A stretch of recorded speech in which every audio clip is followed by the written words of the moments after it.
What's up, everybody, and welcome back to another episode of Real Talk with CJ. Today, we're going to be talking about generational curses. And when I think of generational curses, I think about the story of David. So David is most known for defeating Goliath and being king over Israel. And another very popular story of David is the story of David and Bathsheba, which I'm going to dive into a little today. So if you didn't know, David, king over Israel, fell in love with Bathsheba, who was a married woman, while her husband Uriah was out fighting actually in David's army. He slept with Bathsheba, got her pregnant, and then ended up getting her husband Uriah killed. So David was battling lust because he fell in love with a married woman and then slept with her and got her pregnant. But he was also battling a murder spirit because he ended up getting her husband murdered. This obviously did not please God. And it honestly passed along to his children because David actually had multiple wives and a lot of kids. And he had a daughter named Tamar and a son named Amnon. Amnon fell for his father's spirit. The spirit transferred onto him because he actually fell in love with his half-sister Tamar, and he ended up raping her. Tamar tells her full brother Absalom. Absalom ends up killing Amnon. So it just shows how the cycle repeated itself.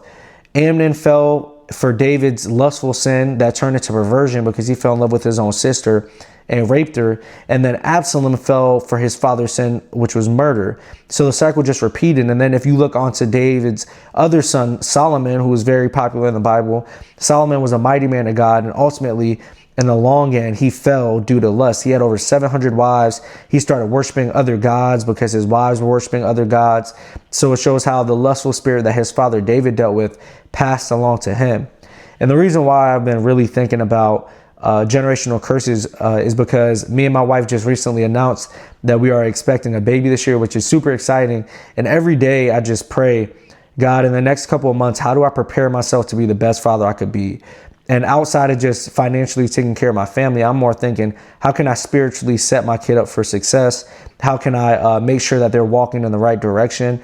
And I just started thinking about the generational curses, the things that I've battled, the things that my wife has battled in the past, and going down our generational line, like going as far back as I could think of what my family's battled that's just passed throughout the bloodline. And myself, I battled lust, I battled anger, I went through depression, anxiety, all these things. And my wife and her side of the family, they battled mental illness as far as depression, anxiety, suicidal thoughts. And collectively, we just came together and we're just like, we have to be generational curse breakers, not generational curse carriers. We got to make sure that we kill this thing at the root so it's not passed along to our kid, because we were just saying we don't want our kid to go through any of the things that we had to go through, because yeah, we're walking right with God, but it hasn't always been easy.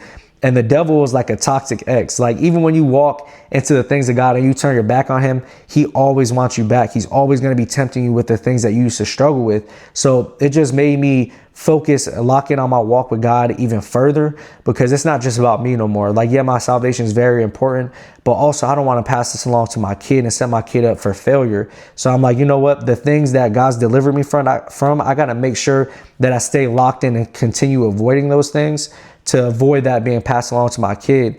I want my kid to see an example of a godly father, of a godly mother, us living a life that pleases God so that they can replicate that and pass the generational blessings along to their children and their children's children, and just keep it going that way, because we need to spread more positivity and more Christ-minded mindsets to generations rather than passing along generational curses that's been in our bloodlines for some of us thousands of years.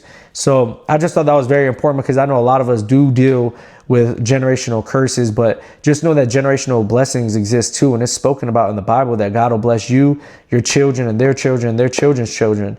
So I just wanted to share that with you guys. And I hope that it touches somebody and it ministers to you. But God bless all of you, and thank you for tuning in.